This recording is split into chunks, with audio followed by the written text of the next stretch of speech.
And also, you guys are US imperialists, and that's part of the plot. Hello, everybody.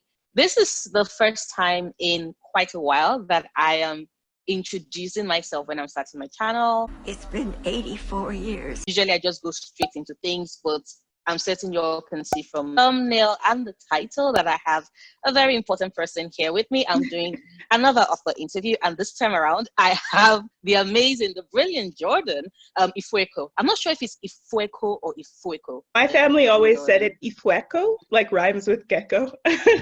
Okay. So yeah. Sorry, I'm Edo, so we tend to like drop the sound. So there's this. It has this weight, so I tend to pronounce everybody's name like that. Okay. So for those that do not know, Jordan has her debut novel out. It's Raybearer. If you still have no idea what the synopsis is, what do you live under a rock? Maybe you've not had social media. Maybe you've just been like, yo, I'm staying away from books because Noria keeps bringing new books for me to buy. You're welcome, by the way. Ribera follows a young girl named Tarisai, who was raised by an absentee mother, who is this entity, glamorous, but also this opportunity to compete along with other young teenagers. I would say teenagers, I won't say young children, but other teenagers, for the opportunity to have this bond, this connection that she's always been desperate for all her life. The only problem is that this chance at a connection is like a double-edged blade for her, because she also has to kill the princess. That is her mother's number one command / desire.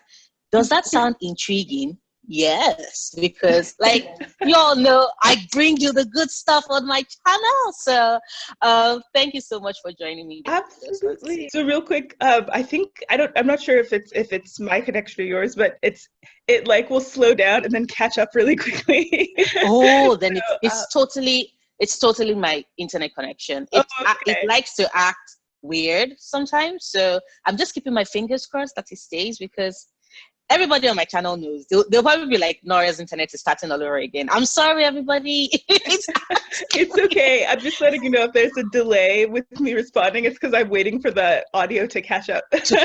Oh, okay. Okay, no problem. But thank you so much for having me.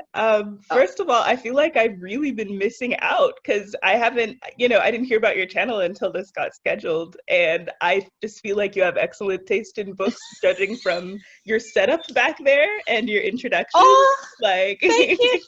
what an admirable library. Thank you so much. I like to collect books.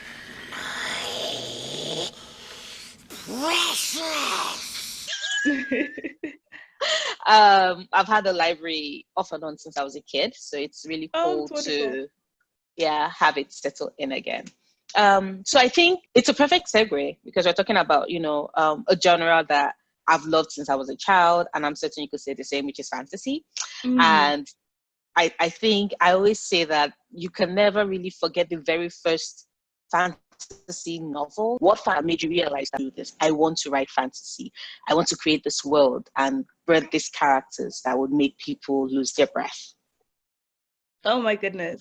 So I guess they weren't novels, but the first fantasy books I remembered reading were, when as a little girl, I loved picture books that took classic fairy tales but put them in different cultures. Like, even from the time I was really little, I knew that the whole blonde, blue-eyed Cinderella was not something that I'd ever be able to deeply relate to, or a beauty standard I'd live up to. That's not what I looked like. So I would come home with these stacks of books. I remember at one point I had a stack of picture books, and it was just like down the line, the Egyptian Cinderella, the Korean Cinderella, wow. Like, it was, that's literally what these books are called. Like, it's just like, oh, this is another edition of Cinderella. And it was just beautiful picture books with the same story, but set in a different culture. That is amazing. Wow. And so it's funny because that's so much the essence of Raybearer. You know, it's heavily influenced by West African folklore, but it also showcases so many different cultures, not just from different parts of Africa, but different continents in general. So that's something that's always meant a lot to me, is just being able to relate to that world of fantasy and wonder and high stakes, but having it not be just automatically Eurocentric, you know? Yeah. The first novel I read that made me think, okay, I have to write this. I can't just enjoy fantasy. It was The Two Princesses of Bamar by Gail Carson Levine. To this day, it's one of my favorite books. It is a middle grade fantasy novel and there are just so many things that make it unique. It's about two sisters, and one is like kind of what you'd think as the stereotypical strong female heroine. Like, she's the one who likes swordplay and hates dresses and hates feminine stuff and is just gonna go out on a quest. But the main character is the one who actually like is really good at all the feminine stuff. Like, she likes embroidery. She's really timid. She's actually like afraid of like almost everything and kind of worships her sister. But then her sister gets an illness and the cowardly one has to go on a quest. And one thing I love about this book is not just it's not just like the world building, even within this one-shot middle grade novel. It's how like both kinds of womanhood are just, you know, they're just presented as okay. Like, you don't have to be the super strong boyish one, and you don't have to be the super feminine one. Like, those are both, or anything in between, like those are all valid. And so the main character doesn't become less gentle or less feminine or anything. She just has to defeat, you know, the dragon her own way, you know, not in the way her sister would. And so just like that cool juxtaposition I had never seen done before. I don't think I've seen it done since. So that's what made me, as like a 9-year-old, think like, I could do this. I want to make something that makes me feel the way this book made me feel. So I think that is awesome. Yeah. I think that's awesome, especially as a message for a 9-year-old, that you can forge your own path and, you know, decide exactly what kind of girl you want to be. That is awesome. Yeah. I think I'm going to look for that book. It's really good. It's really good. I just feel like, I'm sorry, I'm moving because I'm realizing that because the top of my hair is bright blue, it like is blending into the wall. And that's weird. I guess this isn't much better, but here, a bit of contrast. I like. And I think that would be a perfect segue, because, you know, we're talking about the younger one who has to go on a quest in order to help save her sister. And it brought to mind the fact that in a lot of both middle grade stories and young adult stories, characters have to go on a journey. Sometimes it's an actual physical journey, and sometimes it's metaphorical, you know, and the whole point of it is always for these characters to undergo some form of transformation along the way. Not just transformation, but a deeper understanding and knowledge of who they are, which of course is what then leaves for them, you know, acceptance for them. And writing itself can also be considered a form of self-reflection and a journey of its kind. And I was just wondering, when you were writing Ribera, what did you learn as you wrote it? What did you learn as a person, and what did you learn as a writer when you were writing it? Oh, that's such a great question. The unique thing about Raybearer is that grew up with me, because my first drafts of Raybearer I started when I was 13 years old, and I didn't finish it until I was 24. So it's interesting to see how in the earlier drafts of Raybearer, even the plot reflects my misgivings of the world at the time, because I very much, you know, all the fantasies you read, which in hindsight are like a very colonial mindset. It's always like there's the golden good kingdom, there's the rightful ruler of it, and the threat usually comes from the outside, or someone who's like a usurper trying to upend the status quo. And you have to like foil that plot and make sure basically that the good old guard kingdom that was always meant to be is the one that stays in place. You know, like you can think of so many, like that's the basic plot of so many high fantasies, right? Yeah. I'm thinking, you know, even though I'm still very fond of Narnia, that's essentially what that is, right? It's like, oh, well, you know, you have to like preserve the kingdom from the outside evil woman who took it over, and you know, make sure the good virtuous blonde kids are the ones who reign forever, you know. And so the original drafts of Raybearer was about the main character kind of learning to, like, this sounds horrible and it's because it is in hindsight, almost just like preserve this empire and like submit to the traditions of it to make sure they didn't get like I guess to make sure they didn't fall away, if that makes sense. And anyone who read Raybearer or is even like starting to read it knows that it's pretty much the opposite now. It's about someone who pretty much believes all the propaganda at first because it's all she's been told. The premise of Raybearer is that, you know, there's this emperor and he descends from the first emperor who was Onoba the Perfect, you know, and he united us all and brought us together in this empire, and he's flawless, and, you know, he has the divine right to rule, and this empire is good and virtuous.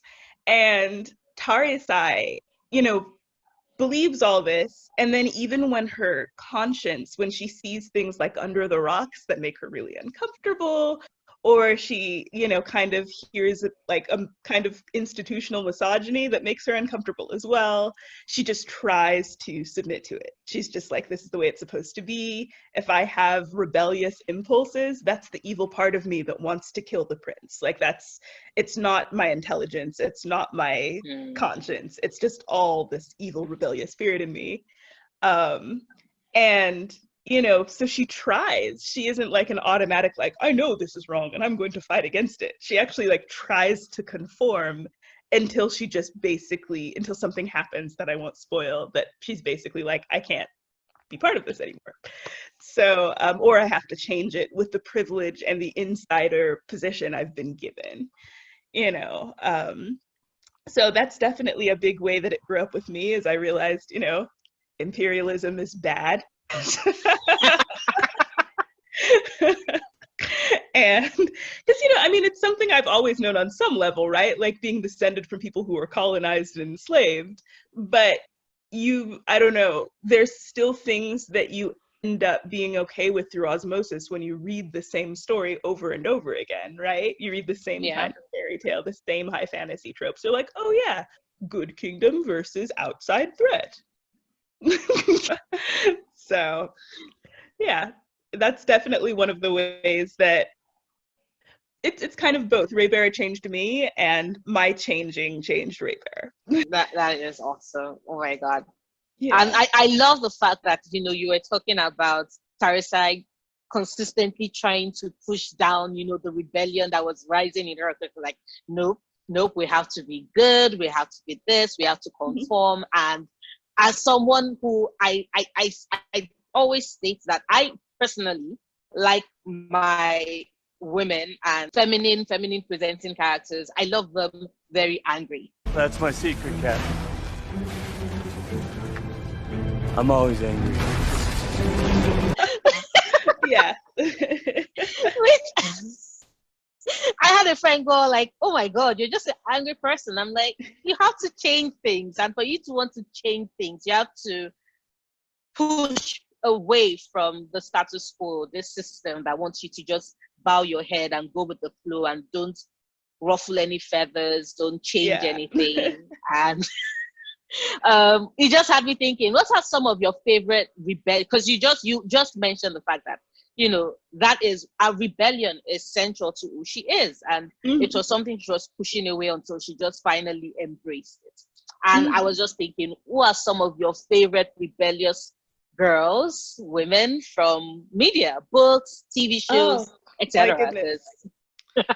Well, I'm a really big fan of Malala Yousafzai. I actually got to hear her speak in person. She came to California, and I was just blown away because she basically is a real life version of catness of every, like literally any book dystopian, like rebel against an actual system heroine, she is. Like, she did that crap.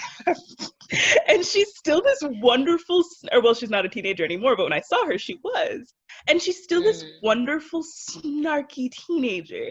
Like, I could tell, like, the majority white audience came to see the girl who had been shot by extremists, you know, and we're so glad you like overcame that and, you know, like still managed to champion for girls' educations. For people who might not know, Malala Yousafzai was shot in the head for basically advocating for girls' education in Pakistan. And it was just hilarious because she was so snarky. Like, she refused to be like just the poster child victim for, like, you know, I guess repressive world structures. She's like, no, I fought against that, I recovered, and I'm gonna keep fighting, and also you guys are US imperialists, and that's part of the problem. Like, she was not there to play. And I could see, I went in expecting just to learn stuff. I mean, I already like admired her and stuff, and exited just needing to like follow her into battle. Like, she's just an individual. So yeah, I really admire her. I'd recommend her biography, I Am Malala, is one of the books up there, because yeah, it's very, very good. Let's see, who else? There are so many. I love both the fictional Nakia and the real life Lupita Nyong'o from Black Panther. I love, I feel like her plot line was so well done. And the trend of Marvel movies tends to be like, if there's a romantic interest of the main hero, she kind of just goes away after a while if she's not like an Avenger, which is kind of what they did with Nakia, and that made me mad. But I loved how she was always advocating for the right thing. Like, even if Wakanda is not going to help with these marginalized communities, I'm going to use my resources and my power to go and help people. But also, when my homeland's in trouble, I'm going to fight for my country because I love my country. You know, she's just so, she has so many different dynamics to her without being just the kind of stereotypical, like, gun-toting, strong female sidekick. You know, she's intelligent, she's a strategist, she, you know, contradicts people if she thinks they're wrong. I really like her character, and I love the real life Lupita as well, just because she's, you know, a princess, and I would kind of like, yeah, I've had a lady crush on her for years. She's so cool. She's so cool. So. I love Nakia's story, and like I know a lot, some people missed it, but I just love the fact that ultimately, right, she and Killmonger were basically saying the same thing. Wakanda could not afford to stand outside and just watch everything happen. That's a good point. I didn't think about that. They're saying the same thing, right? Yeah. But they're saying the same thing. But unlike Killmonger, who was all like, burn them, kill everybody. She's like, no, that's not how you do it. And I love the fact that ultimately, because a lot of people go like, oh, Killmonger was right. And I'm like, actually, Nakia was right. You all just there you go. Thank you. That was a point in the first place. Thank you. And she survived. So I'm just gonna get on my petty pedestal for a minute. Even if Killmonger didn't want to kill everybody, he killed way too many Black women in that movie for me to be in his corner. I'm sorry. I just can't. And it was yes, needless death. Yes, he was angry about legitimate causes. Absolutely, he was more an antagonist than a villain. But too many Black women were dead. I just can't. That's like where my loyalty ends. So. I'm with you on that, because I was just like, dude, you didn't need to. What are you doing? I'm like, but see, I was just like, Nakia, we stand with Nakia till the very end. I was like, yeah, she. Exactly. I found that very, very satisfying. Okay. So I've done my whole. Oh, this is me famsing over. We needed to have that moment. We needed to have that moment. Bringing it back to Raybearer, I remember when I read the synopsis, right? Two things immediately came to mind for me. So I would start with the first one. The first one being the theme of abuse, because even before I started reading the book, from the synopsis, I could see that it's based off of a girl who is so desperate to please a mother that has been absent all her life. She wants love, she wants connection, and she's willing to, do what her mother wants, which is to kill a prince, because somewhere she knows that, to her, that's how she would get, the approval and the love from her mother. And all I was just thinking was parental abuse, and how it wears different faces. A lot of times when people think parental abuse, they think, verbal abuse or physical abuse. And all I was just thinking is it could also be emotional. It could also be manipulative. Exactly. It could deal with the feelings. And like seeing that in the book, I was just like, thank you, Jordan. So let us talk about that. That's the most insidious kind of abuse, isn't it? There's this one scene where Tarisai is trying to, and this takes Tarisai, the protagonist, it takes a lot in her to actually even start to confront her mother about these kind of things. She's just like, oh my goodness, Mom, I love you, you're okay, I haven't seen you in forever, you're in danger. But also like, this thing about my childhood was kind of messed up. Why did you do that? And just the gaslighting that takes place from her mother. Her mother's just like, how could you be so ungrateful? You had an extremely privileged childhood. You were so protected. You never wanted for any material thing. And all of these things are actually true, what her mother is saying.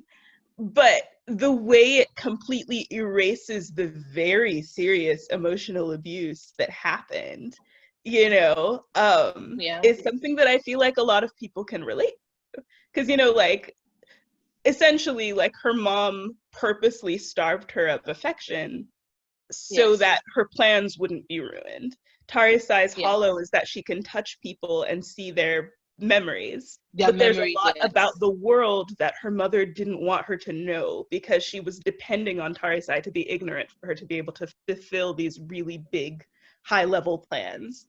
And so she's just like, okay, well, no one's allowed to touch you then, except me.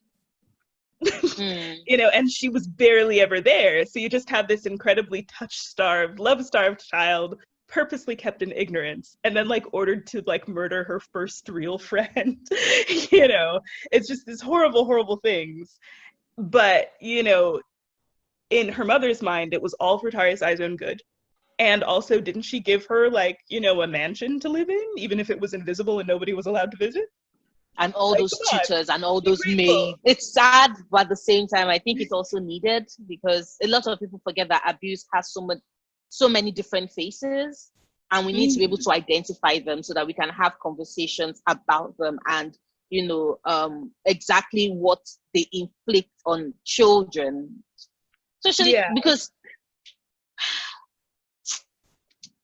I'm emotional. Okay. Yeah.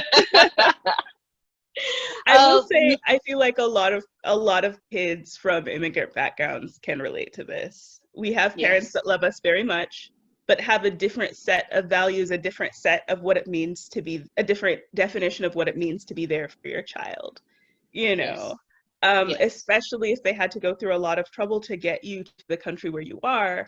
It's like, well, now, there needs to be a return on my investment. You need your life path needs to go this way. You need to get this kind of job. You need to have this kind of marriage. You need to, manifest our religion in this specific way. I think a lot of us who grew up in like, really conservative Christian households can relate to that as well. That's really big in Nigeria. Yes, it's a brand of Christianity or Islam, that a lot of us, different generation kids come here and we're just like, okay, so we actually still believe some of that stuff, but these specific aspects seem really wrong, and regressive, and, and it's just, So all of those themes definitely get explored in the relationship of Tarisai and her mother.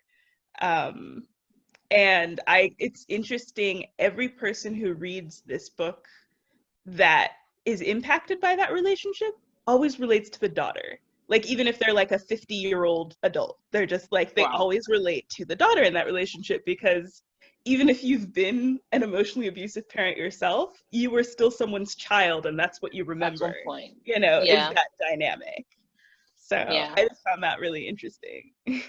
I like it's making me so happy. I'm so excited. The second thing that called to me, right, was when I was reading the synopsis, because I had a lot of thoughts when I was reading the synopsis. I'm like, yo, whole story about a young girl being compelled of a family just brought to have me thinking of Ella Enchanted. So I was wondering, what were your your inspirations and influence for coming up with the story? Because personally, I was just like, Ella Enchanted. You know, I did love Ella Enchanted growing up. I loved it because, as I told you, like, Gail Carson Levine is one of my favorite authors. I definitely didn't consciously base it off of that, although, like, we are all the composite of the stories we've internalized. So I'm sure there's some of that there. The idea of just for anyone watching, the reason why Tarisai has to kill this prince, or at least has this compulsion in her she can't control, is because her mom conceived her with the Raybearer equivalent of a genie for that purpose. Basically, she trapped a genie and was like, okay, here's one wish, and I have two more wishes. The second wish is that you sire my child. It's this very, like, creepy, awful thing she does, because she knows that then the child she has will have her third wish inside her, like in her veins, that she can just, use at any moment. So she was like, it's the closest thing to, like, you know how some parents see their kids as an extension of themselves?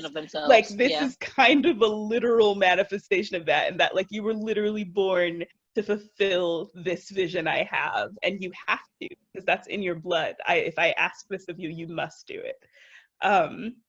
So yeah, that was born more out of at the time, I was really interested in just jinns and genies. That was a story trope I really liked.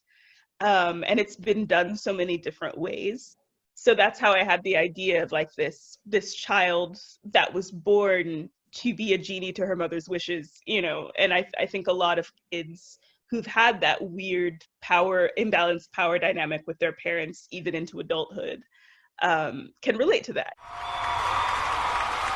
Like, even if you know something is wrong, you feel a little bit like you're a genie in a bottle, because if you rebel, you feel really, really guilty, even if you know they were wrong. It's just this internalized sense of duty and obedience.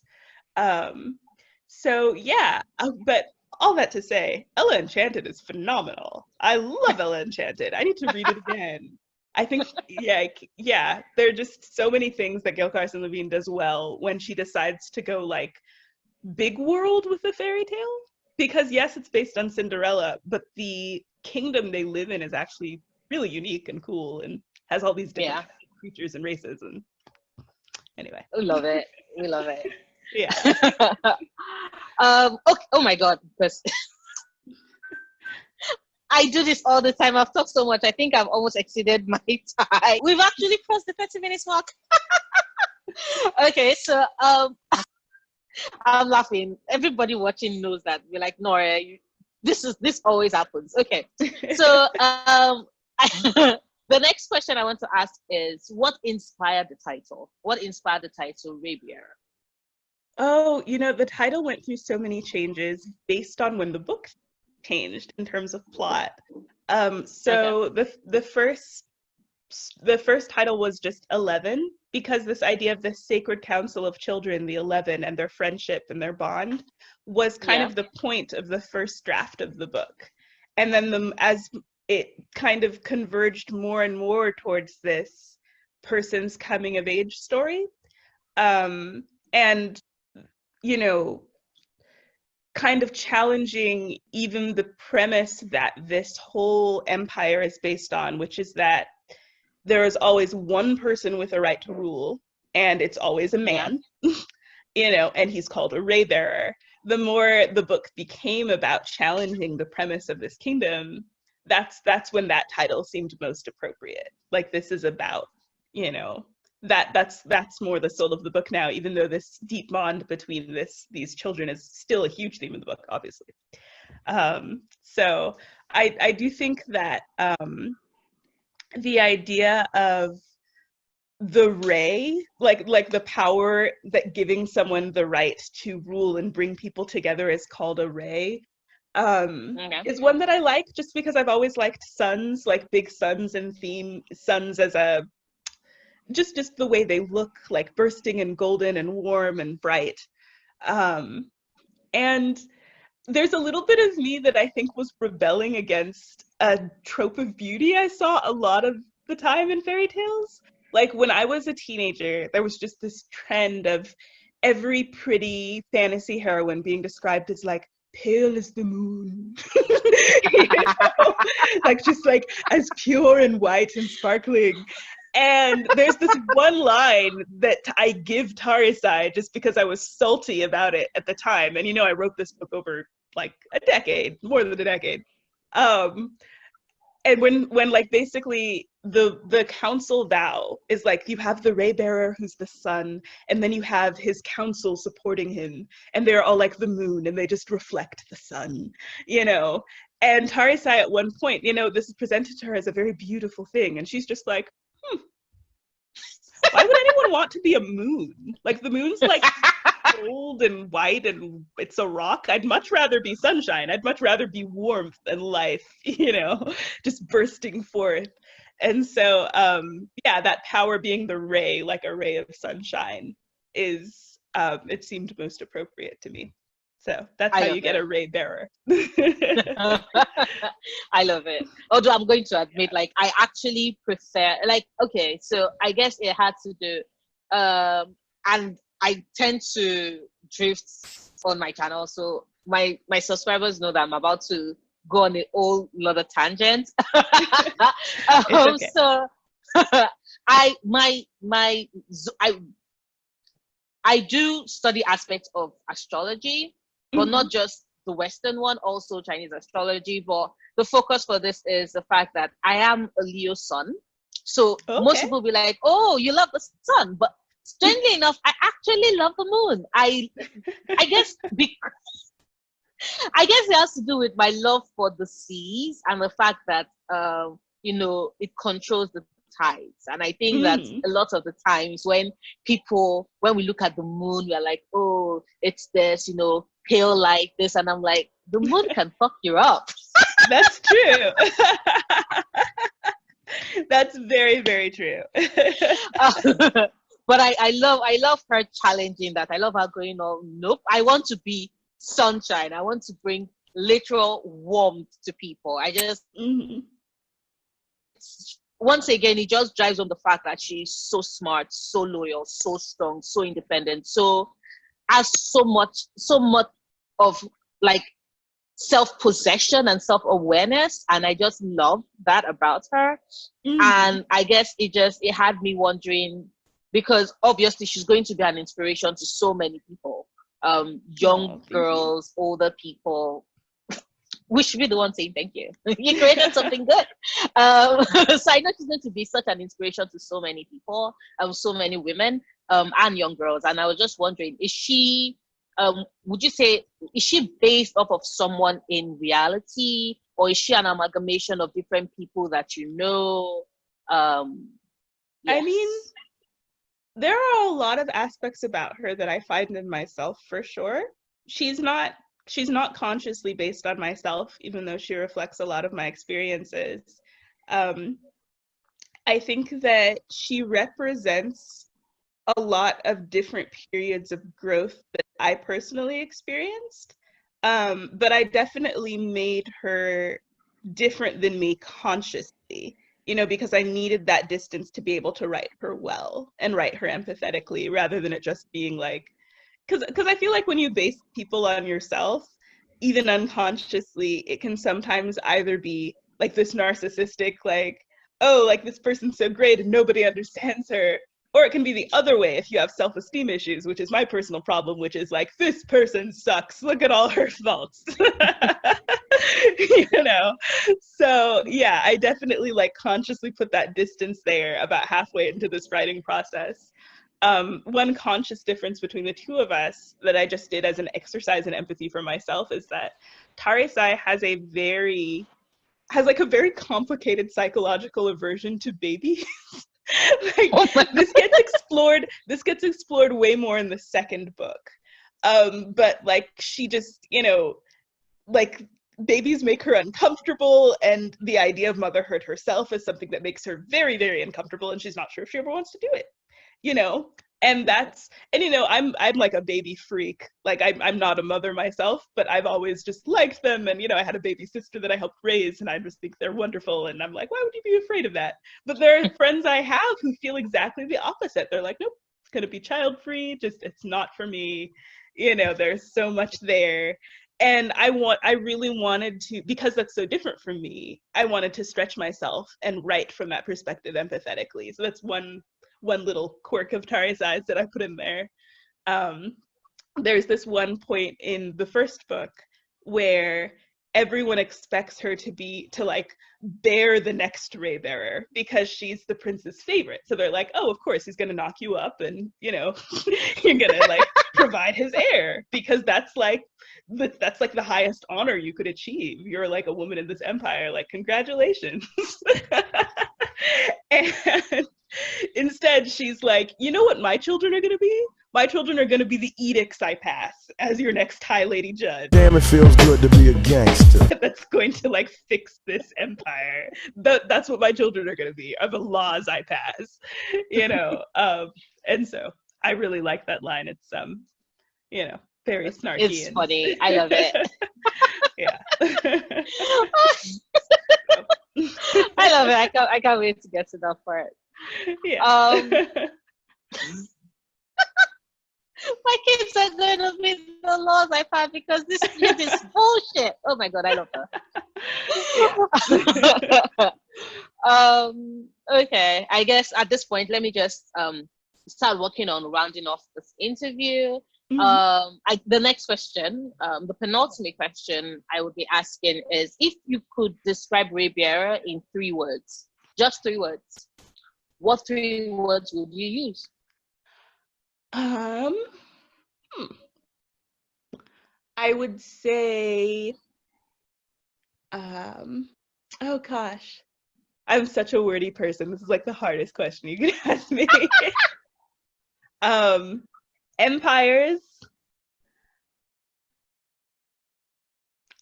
friendships. That word is so loaded with like what happens in this book. It sounds like warm and fuzzy, but it's so loaded. And autonomy. It's like, I wanted to say destiny, but I'm sorry, there goes the Google Home. Yeah. So yeah, just the very idea of destiny gets questioned. So maybe instead of autonomy, I'd say purpose. Like, there's this, that's a theme throughout the book, is what's the difference between a destiny and a purpose, you know? Ooh.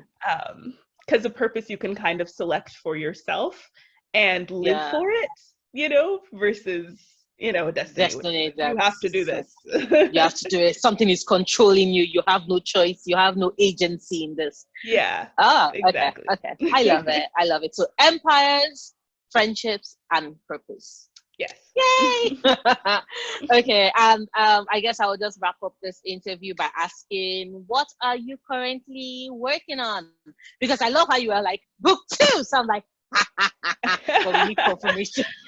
Well, right now I'm working on like regaining my health after turning in the edits for book 2. That's what I'm working on. Because like, it was a doozy. It's the hardest book I've ever written. I do have lots of other ideas underway. Weirdly, all of my next ideas are contemporary fantasy, which is strange for me because I'm usually all about the whole like other world. But that's what's in the hatch for me. That could change, but I have a lot of really cool Black diaspora contemporary fantasy ideas that I'm excited for. As a personal lover of, I love epic fantasy, and I also love urban fantasy and contemporary fantasy. I'm just like, just give me everything. Make it Black, but give me everything. Yes. I'm rooting for everybody Black. Exactly. One thing I will say, this isn't like a spoiler or anything, because I don't have a solid plan for this, but I want basically a Black Howl's Moving Castle. Like, I'm not sure if you've seen Howl's Moving Castle, but just like that fantasy aesthetic, it just involves like lots of like lush, greenery and sweeping adventure, but also kind of like slow, cozy, like you're gonna spend a whole chapter just like exorcising a castle of spiders and cobwebs until it's like really clean and pretty, and you're gonna sit and have breakfast. Like just that kind of like cozy fantasy vibe. I want that, but Black. I think that would be so fun. Oh my God, that would be fun. That would be fun and so comforting as well. Yeah. Oh, that would be so comforting as well. Yeah. That would be a dream. It's just like there's so many. I know we're over time. I'm just like West African food is so comforting. Like you could have such a comforting fantasy even just based around West African food. Now you have me thinking, because like Saturday mornings in my house, my mom is Delta, but we grew up in Ibadan, so she like made a lot of Yoruba food, and like Saturday mornings in my house was like akara, which for those that do not know, akara is blended, it's beans, right? And then they blend it with like peppers and onions and everything to get all that spice in, and then they fry it in like balls, usually in palm oil, so it's like red and crunchy and delicious. My mouth is literally salivating. Like I'm not making this up. I'm just like, ooh. My mom was like, on Saturday mornings, it's always piping hot. You tear into it and it's just gooey inside. I'm just like, thank you so much. You just filled me with visuals. I need to call my mom after this call. I'll be like, Mommy, I want food. Awesome, can you come to Lagos? Give me. Oh my goodness. And I just realized I'm out of chin chin too. I need also all of out it. of chin chin. I bought a bottle. I don't know how on earth I finished it, but I finished the bottle, so now I need more. So. There is an African shop like 20 minutes away. I should go get some. I think they have some. But anyway, sorry, we're going way off track. You got us talking about food. Okay. I guess so. We're just going to go into the final, which is just a wrap up. Is there anything you want to talk about? The release date, because I know it's already here. Any last minute pre-order campaign that people can just like, if they can see, they can just grab it just before release. Yes. So basically, if you're a US person and you have pre-ordered the book, or you do pre-order the book before it releases on the 18th of this month, you can get a beautiful Behold What Is Coming enamel pin. It looks so cool. Just for free. They'll send it to you if you send them your receipt. You can access that through my Linktree. It's just the Linktree thing / Jordan Ifueko. The URL is in my Instagram and Twitter bio. So go grab your pin. They're really cool. I also will be doing a post-publication campaign. This is going to be news to my publisher because I didn't tell them. I made these really awesome sun crowns. Like, they look really cool. And I plan to have something like a readathon. Who knows what it'll actually end up being, but where people can tune in a couple times a week and answer questions about the book. And like the first people to tune in with their answer I'll send them a sun crown, and they're really cool. Oh my God, that would be awesome. I want a crown. Yes. I want a sun crown. Okay, yeah, they look really cool. So of course I'm going to drop Jordan's Twitter, Instagram, all the places where you can find her on social media. It's going to be in the description bar, as well as the link to the Linktree, because I got you. You might be like, Noria, the Linktree is far. Don't worry, it's going to be right there in the description bar. You don't need to go far. I'm also going to drop like the pre-order links where you can pre-order the book.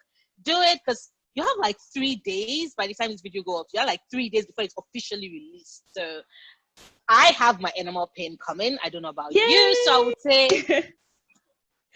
say pre-order, do it. Okay, fine. But I think that is going to be the end of the interview.